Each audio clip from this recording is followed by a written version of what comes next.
Hello everyone. Today is a special day because it's the first time I have a webcam on my face. And you can tell I'm a little bit nervous because I'm usually quite camera shy. In any case, I am trying out something new. So we'll see how this goes. In Today there's no drawing.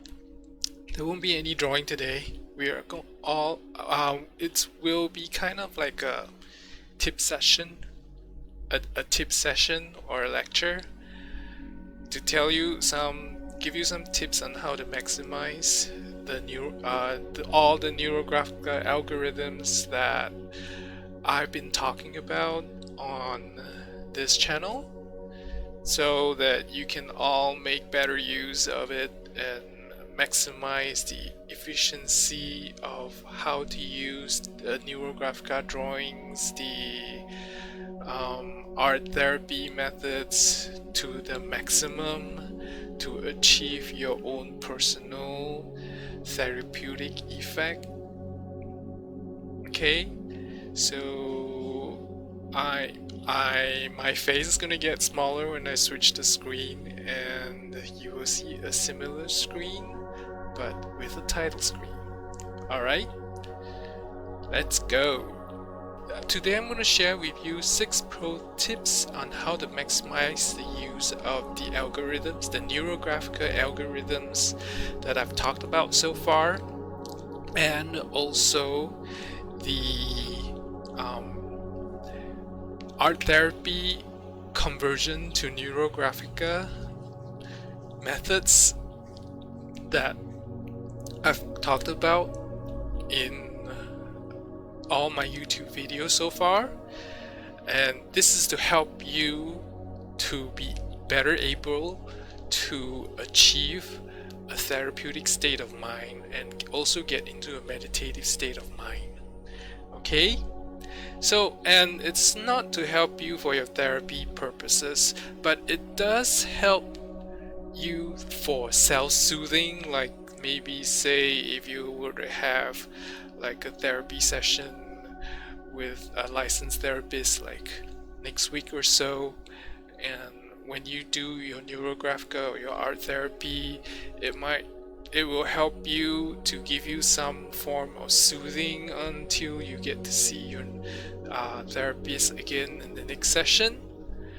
Okay, it by no means it's meant for you to replace needing to see a licensed therapist. Alright, tip number 1, which I think is probably one of the most important tip about Neurographica algorithms and neurographic arts in general, or Neuroart. Yes, it is especially important when you're using any Neurographica algorithm.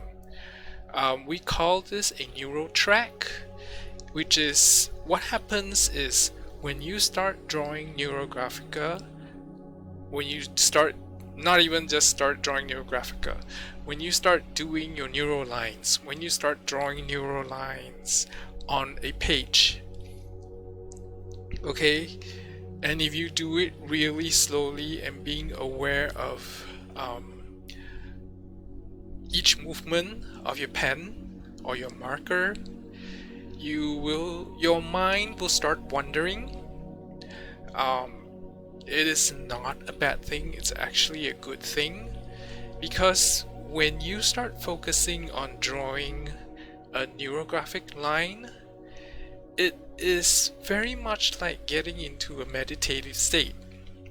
And as you all know, if you have tried to do meditation before, when you first start to sit down to meditate, you will get a lot of stray thoughts in your mind, and you know one of the primary aims of meditation is to block out all thoughts, and having all these stray thoughts isn't exactly a good thing where meditation is concerned. But in Neurographica, it's actually a pretty good thing, because we want this to happen. And in the manner of speaking, in my practice of meditation, this is what I was taught. When you first start meditating, this would happen, and you just kind of let it happen and observe it, and over time all these stray thoughts will start getting lesser and lesser until eventually it goes away.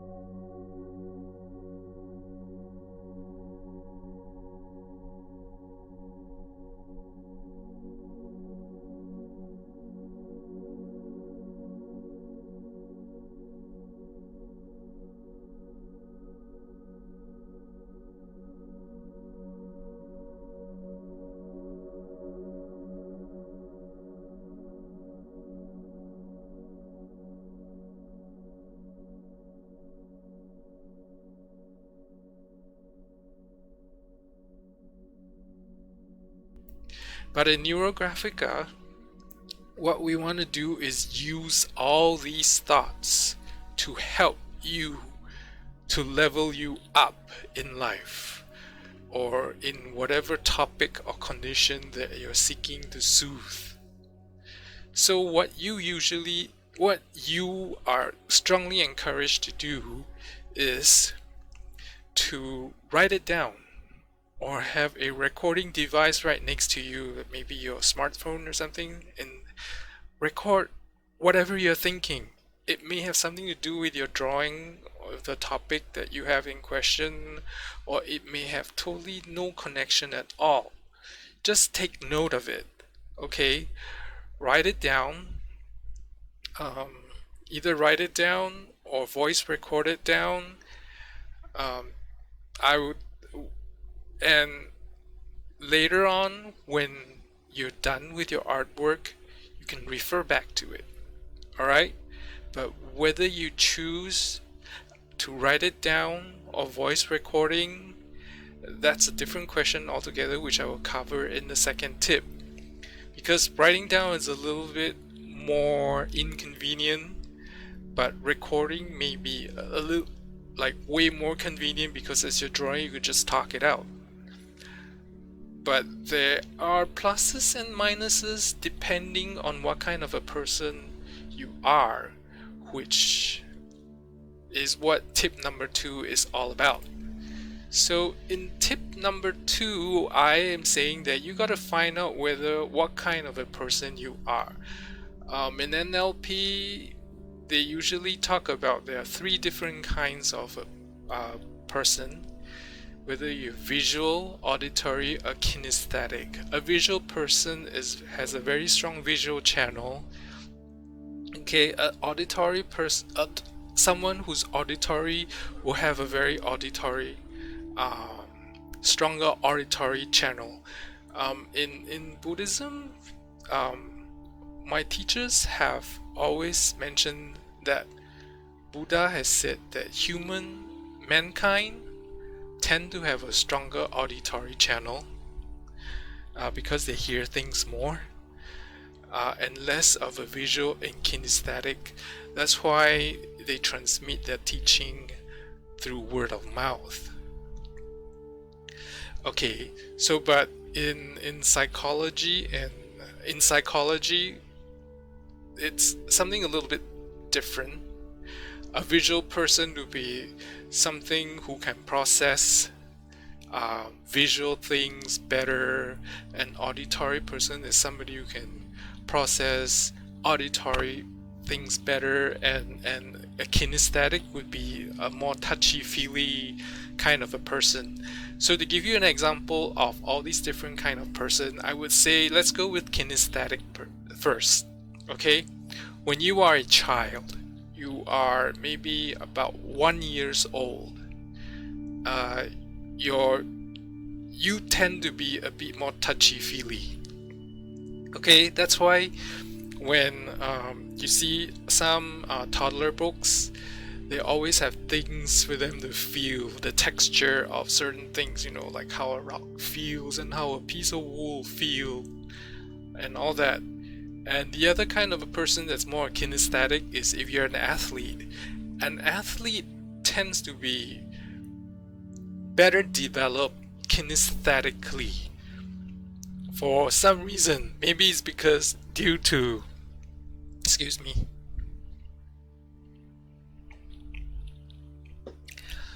maybe it's because they're more used to moving. They train for long hours every day and they take part in competitions and all that, and they gotta correct their stance and everything. So they tend to be more kinesthetic. Kinesthetic also means that you can feel things better. You tend to be a little bit more emotional on the emotional side, I'd say. And you tend to feel things more, like if somebody said something and something doesn't quite seem right, you kind of get a feeling about it. Alright, can't say much about the auditory side because I'm not really an auditory person. All I can say is one lecturer when I was going through my master's class ever mentioned to me that when he was going through his classes, he tends to close his eyes when he's going through lectures from his professors, and many times they would think that he's probably sleeping or something, but actually he's actually just listening, because he's not a very visual person, he's more auditory. So he hears things better, he processes things through hearing better. And for somebody who's visual, would be maybe an artist or somebody whose work entails design. They pick things up very quickly through their visual field.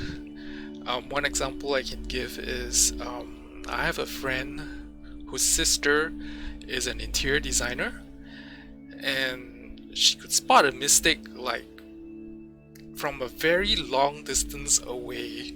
Like if a tile was laid wrong, she could spot it. Nobody else, not many people can do that, and she's one of those. She spotted, saying they didn't do this correctly because this and this didn't match and all that stuff, and it's like most people just miss it. She can see it. So that's what a visual person can do. So if you are a very strong you have a very strong visual channel, I would advise you to get a notebook, a small one or an exercise book, and write down everything that goes through your mind as you're doing your Neuroart. And if you have a strong auditory channel, then your recording is the best way to go.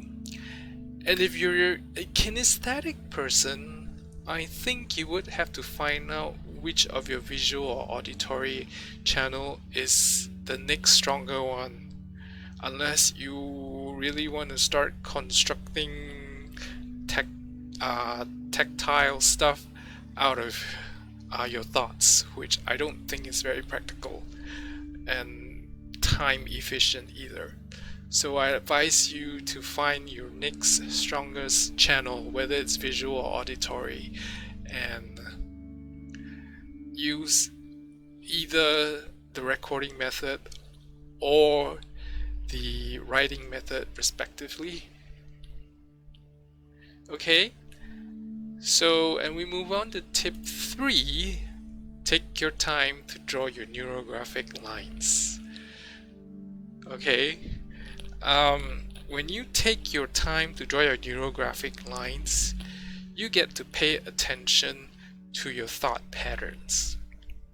Okay, remember in my very first video tutorial, I advised that when you're drawing your neurographic line, pay attention to where you tend to want to lead towards and do something else instead. So if the next stroke that you wanted to do on the line was to go up, Instead, you either go down, go left, go right, go somewhere else other than what your brain is saying. Okay? So, because Neurographica is a lot about changing your old and ingrained thought patterns, so it is to your best benefit to be able to start paying attention to how you're drawing your lines. And in this case, if you're doing that, you're also practicing mindfulness. So there's this therapy method called mindfulness therapy. It's just basically paying attention to everything that you're doing and being mindful of it. And in that way, you can actually fish out your like catastrophic thinking thought patterns if you are trying to fix some depression issue, because there are certain people who have depression because with whatever slightest challenge that they face in life, they think the worst of it. So by being able to pay attention to what your thought patterns are, what you're thinking at the moment, you can actually change the way you think. And that's also what CBT does, is to catch your thought, your catastrophic thinking style and change it. And when you're doing journaling, it's also trying to help you with that. So in any case, if you do it slowly, you are actually giving your brain the opportunity to change your thinking patterns, and it also helps you to grow new neural pathways and maybe regenerate new neurons for your brains.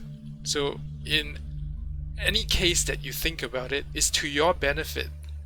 Okay, so if you have or you know somebody who's suffering from dementia, they will probably greatly benefit from learning how to draw neurographic lines and even just Neuroart.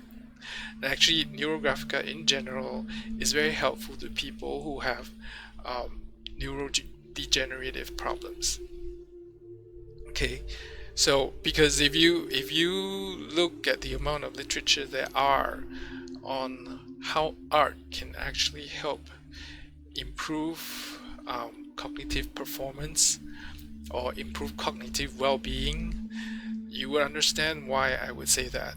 And even in I used to know somebody who used to work at the dementia daycare center, where they send all the those people who have elderly folks at home who suffer from dementia. They send them to these daycare centers, and these daycare centers would take care of them till the family members come home so they can bring them home. There are people at the daycare center who would take them through exercises, activities that help promote or delay, so to say,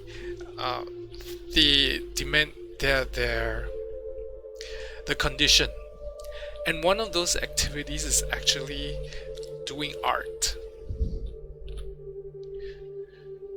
Okay? And then we have tip number 4. Make your artwork beautiful, so you will love it when you see it. Which means take your time. Do your art. Do your neurographic art. Your NeuroTree, your Neurolotus, or your Neuroart. Take your time. Improve on it. Make it pretty. Make it lovely. Make it so that anyone who sees it will fall in love with it. But remember, the most important person that you need to please is actually yourself, and no one else. So you need to please yourself first, above anyone else. If you feel that it's good enough, That's good enough. Okay? So as long as you're happy first, it is good enough. You don't have to paint like Picasso or Monet to be good enough. As long as you look at it, you're happy with it, that is good enough. Remember, we're shooting for good enough. Not good enough for the art gallery or the art museum. Good enough for you. That is the most important thing. And another tip I would like to emphasize, which I've mentioned a few times in a few different videos, is always ask yourself this question. What is the story your artwork is trying to tell you? What is the story? When you first start, especially with Neurographica algorithms, you usually start with a topic. So take for example either the wish tree, the tree of triumph, or the tree of triumph, or the dissolving the unwanted. These are the 3 videos that I can recall that requires you to have a topic. When you start with the topic, after you draw the tree, you draw the neural tree, or you draw the algorithm, after you feel that you're done with it, you're happy with it, you need to ask yourself, what is the story this piece of paper is trying to tell you now with this finished artwork? It will help you to further understand your topic better, or to maybe see a solution out of it, or even basically to help you level up in a manner of speaking, or to help you become better than you are right now. Okay? And of course, last but not least, always remember, repetition is your best friend. I've mentioned in one of the videos that sometimes in order for Neurographica algorithms to work, you need to keep doing it and doing it and doing it, sometimes maybe up to 20 times. Like I've mentioned before in that particular video, I think it was dissolving the unwanted. I started with the algorithm about trying to dissolve somebody who has this Empress Dowager attitude, and I only had to do it 3 times before I noticed said person had an attitude change. Okay? And my teacher Margarita has mentioned also before that, because she was trying to dissolve her boss out of her life, and she probably only did it like I think 3 times or 4 times. So if you really want something to work, you gotta put the time in. And with that, I'm gonna leave you with a quote and explain to you. It probably closes out everything that I've said so far really well. Okay, this quote was created by Paul Coelho. I think he's an author. I have never read his book before. Okay, I confess. But I've always heard people using this quote very often. Especially the last sentence, very often. And I went to look it up and I thought it's very beautiful. The soul of the universe is nourished by people's happiness. So when you're doing your Neurographica algorithm, you feel happy. You are nourishing your soul, and you're also nourishing the soul of the universe. Because if you feel happy and your soul is being nourished, then whatever you want, the universe will conspire to help you to achieve it. I think it is so beautiful. And I will leave you with that. Thank you, and I will talk to you again in the next video.